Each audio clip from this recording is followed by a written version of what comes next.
On today's episode of The Front Row, we are in the office of the Dean of the College of Visual and Performing Arts, the J.T. and Margaret Talkington College, and that dean is Martin Camacho, and he's a great friend of the radio and a great friend of the arts here in our community. Dean Camacho, welcome to The Front Row. Thank you very much for the invitation back. It's a pleasure for me to be here. It's a big weekend coming up for the School of Music. Many things are happening both on Saturday and on Sunday. Tell us a little bit about what's going on. Well, certainly, as you mentioned, it's a really busy week for the School of Music. First, I think that we've been making an effort to communicate this, but we appreciate the opportunity to say it one more time. We are reopening Hemley Hall after a big, extensive renovation, and this is one of those things that you don't want to miss. It's going to be a historical moment. This is the first renovation that Hemley Hall undergoes after 50 years of service. So it looks brand new. I don't think that you're going to miss the old look. I think that you're going to love the new look. The most important aspects are the things that you cannot see. Even though it's very beautiful aesthetically, the most important upgrades are on the things that you cannot see, namely the acoustics of the hall.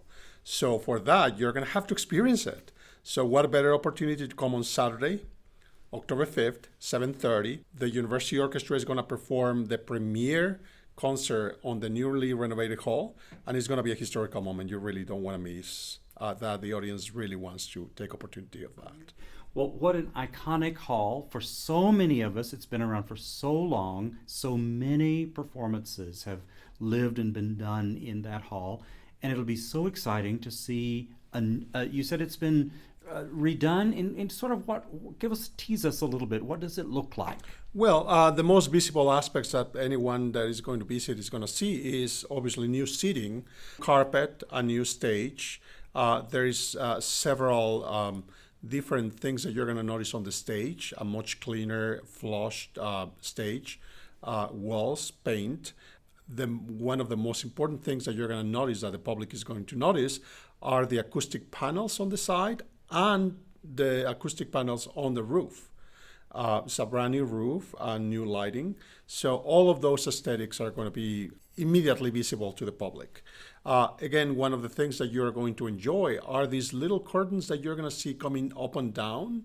The ones that you're going to see and the ones that you're not going to see, which are hidden behind the panels, which are the ones who make this hall to be attuned acoustically to the different needs of the performances for different ensembles.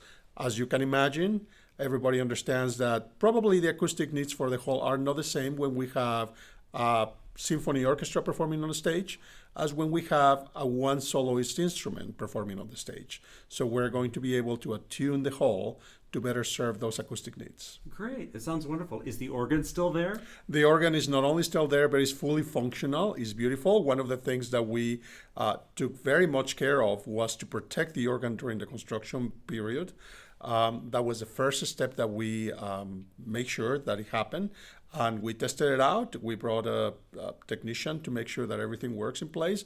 There were a couple of things that actually we had to take maintenance, regular maintenance, but nothing related to the construction really. It's fully functional. You're going to love it. Wonderful. How exciting. Saturday evening, is that correct? Saturday evening, 7:30, October the 5th, Hemley Hall. All right. I can't wait to see it. Thank you for telling us all about this opportunity. That's very exciting. On Sunday evening is another big concert coming up.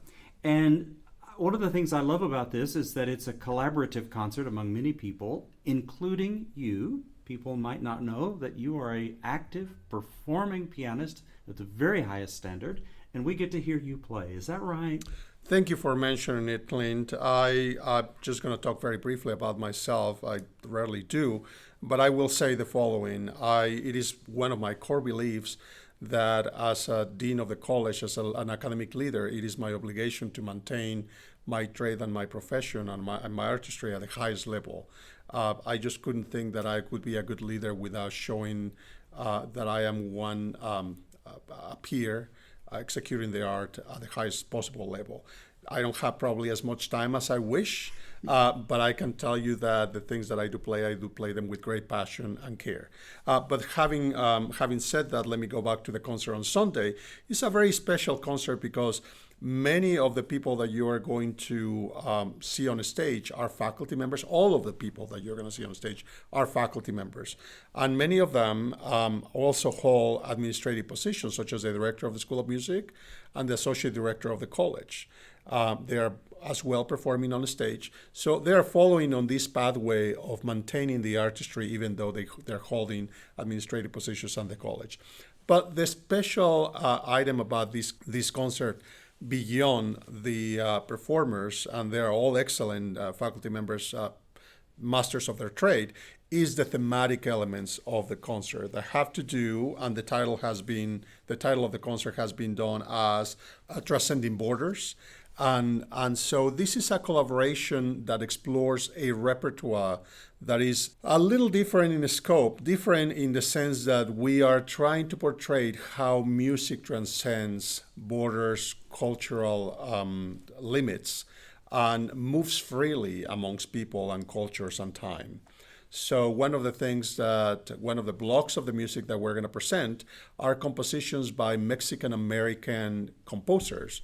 In other words, American-born citizens who have Mexican roots, who are reflecting those Mexican roots in their compositions through their experience as American citizens as well. So it's a hybrid of both cultures, and I think that's going to be a very interesting thing. As you can see, Texas is a growing demographic state, lots of diversity going on there, and this is a very important presence that is becoming more and more vivid in our daily lives. So with that said, there's also compositions that we are presenting that originated in other parts of the world that took place and transcended and took a second home elsewhere. For instance, I'm just going to give you an example. Some of you have heard the word or the genre danzón. And the danzón is originally a form that was born in Cuba. As a matter of fact, is the national dance of Cuba. Except that danzón took such importance in Mexico that you can hear more danzones today in Mexico that you can hear them in Cuba, and Mexico has adopted them in a way that I could probably dare to say is probably more important for Mexicans now than it is for Cubans.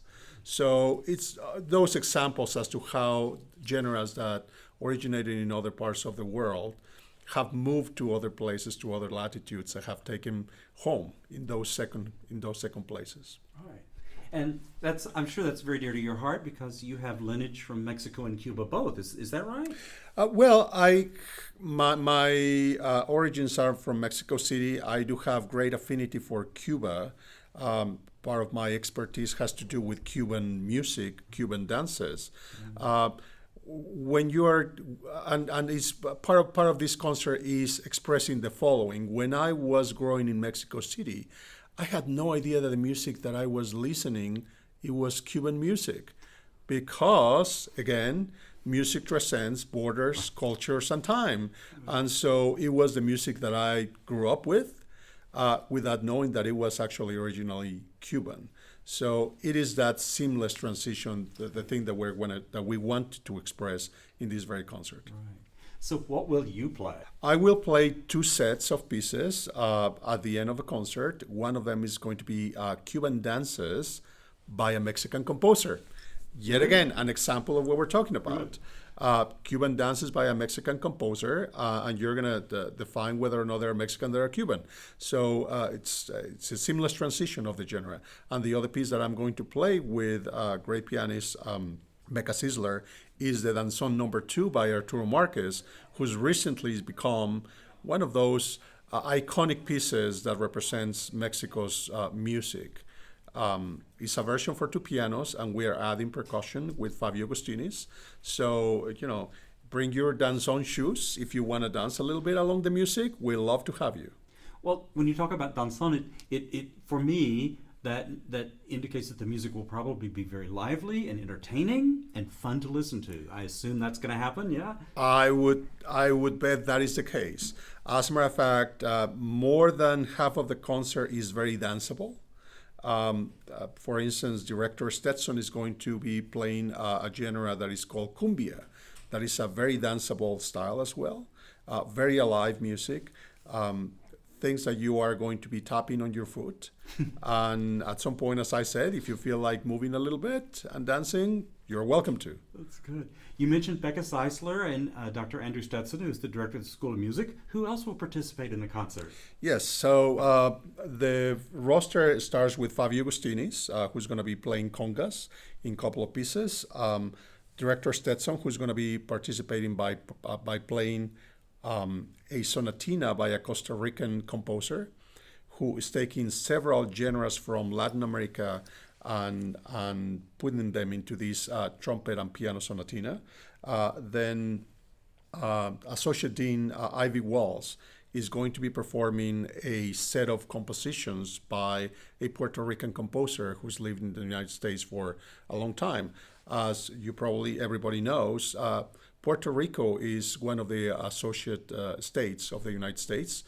Puerto Ricans are American citizens, but they bring a different kind of experience into the culture of the United States. So Dean Walls is performing one of the sets of pieces that composer Roberto Sierra offered.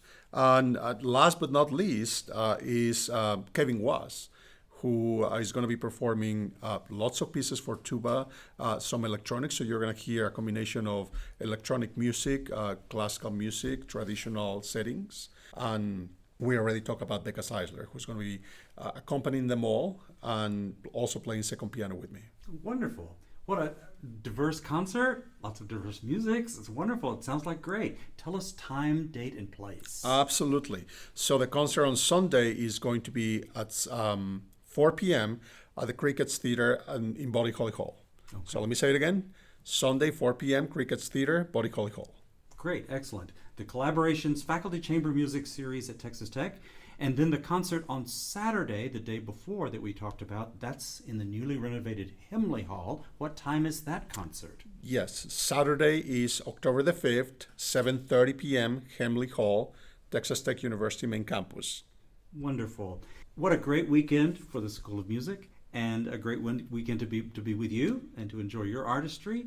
And I certainly want to thank you for carving out time in your schedule to visit with us today on the front row. Anytime, all the time. Thank you for the invitation.